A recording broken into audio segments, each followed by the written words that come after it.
Take a deep breath. Know that you are loved. Take a deep breath. Know that you are loved. Breathe. You've arrived at the Evolving Lover podcast. This transmission is brought to you by the Online University of Love and Sexuality. We would love you to receive all of our podcasts and videos at www.uls.online. Now, here is your host, the funny, thoughtful, and loving Steve Burford. Enjoy.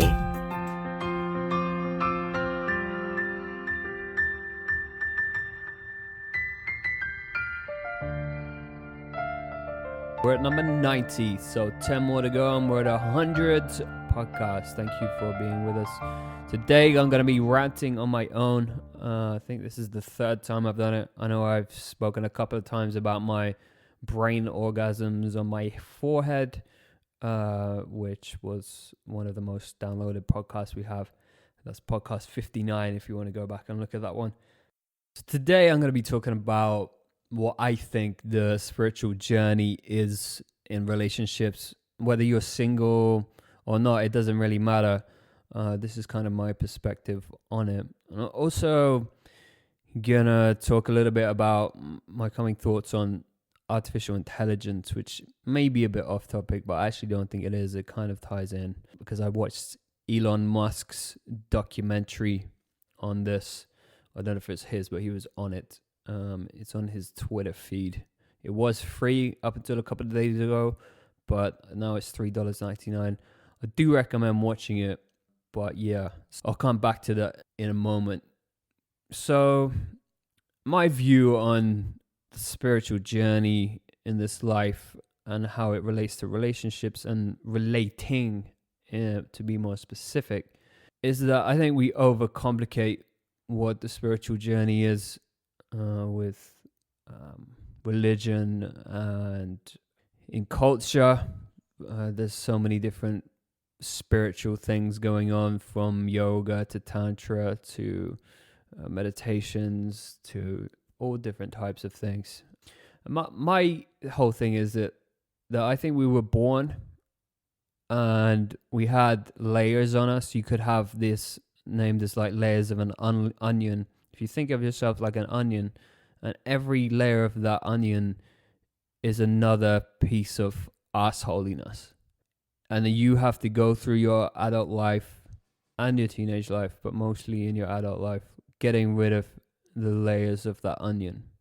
And those layers are built probably in your teenage life. So if you come out of being a teenager not being a complete asshole, you've done well. You're in a good position. Your parents did well for you.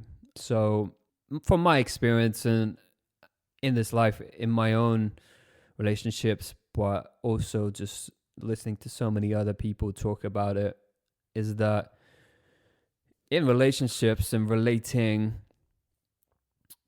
with other people, because they are our mirrors, they're the only animal on this planet that has a true reflection of us. Although you might say dogs do reflect love, but it's a whole different species. So with humans, we reflect this mirror back to us quite clearly when we're in a close relationship with someone, specifically when it gets sexual and very intimate. And there's this thing called love there, or falling in love, as some people call it. Well, this is where the road gets tricky, because that person will reflect back to you all the layers of this onion asshole that you are still holding, and you need to layer them off. And this can happen in non-sexual relationships too, with your friends, even just people you live with if you're in a shared household. Certainly your family, if you're an adult and you go back and see them, they will reflect back everything you need to still drop from this onion arsehole. And when you do drop all the layers, then you will be sitting like one of those dogs in unconditional love. But before that, you won't. Or you can, When you start dropping the layers, you will sit more and more of the time in an unconditional, loving way towards yourself and towards all the people around you. And if we can get to, I'm not expecting a full clear out of all the assholiness on the planet, but if we can get 95% down to 5%, and those layers, minimal things which don't cause any violence or war or abuse patterns or sexual deviant stuff like illegal things and all the other ways that humans act out and badly towards each other, then we're going to be in a hugely better world. So that's why I think it's important to have the self-awareness that you are a fucking asshole, and you have to be wary of when you're being that, to drop it and try and be more loving. That's the whole spiritual game. That's it. My personal perspective, and maybe I should start talking about this because it was a big journey for me back in 2016, where basically I went on a huge shamanic journey, and the journey took me into other dimensions, and I wasn't on any kind of drugs or mushrooms or whatever whilst I was playing in these realms.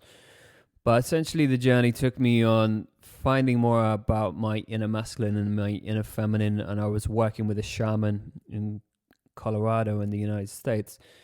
And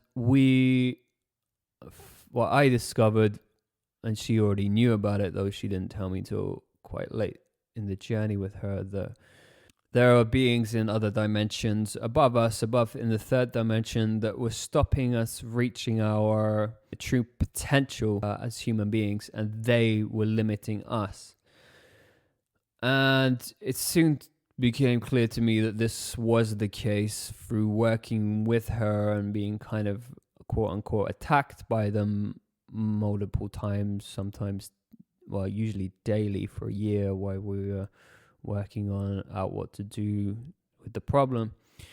And yeah, it was an extremely intense year. I nearly died at the end of it, the harrowing experience.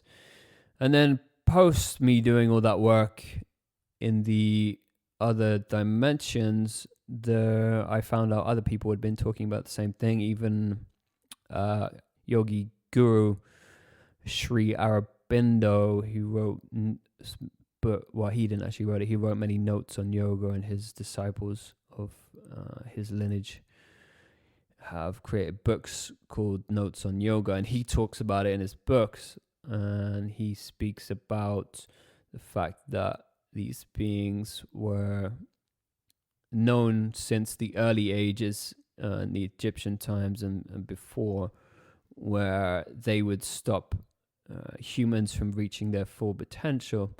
And I'm going to be writing a whole big book about this year. It hopefully will be out next year, and probably will make a very good movie. I'd say Hollywood's movie, but Hollywood's almost defunct now. It could be a Netflix movie, but I still want it to be in the cinema. So yeah, that kind of went on for me a couple of years ago, and I haven't spoke about it on record because it was kind of too intense, and I think people would have too many questions. But the whole experience realized that we are living on a planet where we do need to have a spiritual evolution, and there are forces outside of us that we can't see that are suppressing that to happen, because they feed off the energy of separation, fear, and making sure humans are not in this unconditional loving space, because then they can't feed themselves. So I don't want to freak anyone out too much, but watching the documentary the other day on AI kind of made me realize, if we don't get a handle on ourselves, and Elon Musk is right that we're seriously fucked here as humans. I don't know how quickly it'll happen. I would predict within 5 years the AI would be able to do that. It depends on how much weaponry they can get hold of, but they could still cause chaos by taking over the internet. So yeah, it looks, there's on one page we can write our future with having a huge uprising of spiritual evolution, meaning growing out of our assholiness and into unconditional love of each other, like fully. That's what a spiritual evolution is. And maybe, my definition of spiritual evolution changes when we get to that stage of at least 95% of the world not being assholes and like completely in unconditional love. Like everyone, basically. Everyone at 95% is what I mean. So once we get to that stage, then we may well have a redefinition of what's the next level of spiritual evolution. But we're not even at that stage yet. So you might be thinking, well, what's my point in this podcast? My point is that we have to be self-aware enough to know that we have to change and change fast. Like this is we're not messing about here. And every piece of love that you can put into the world for yourself and everyone around you is going to make a huge difference in the next years. And we've got to work on it. I've got to work on it. We all have. And then we can see how far we can evolve and peacefully as a species. This transmission is brought to you by the Online University of Love and Sexuality. We would love you to receive all of our podcasts and videos at www.uls.online.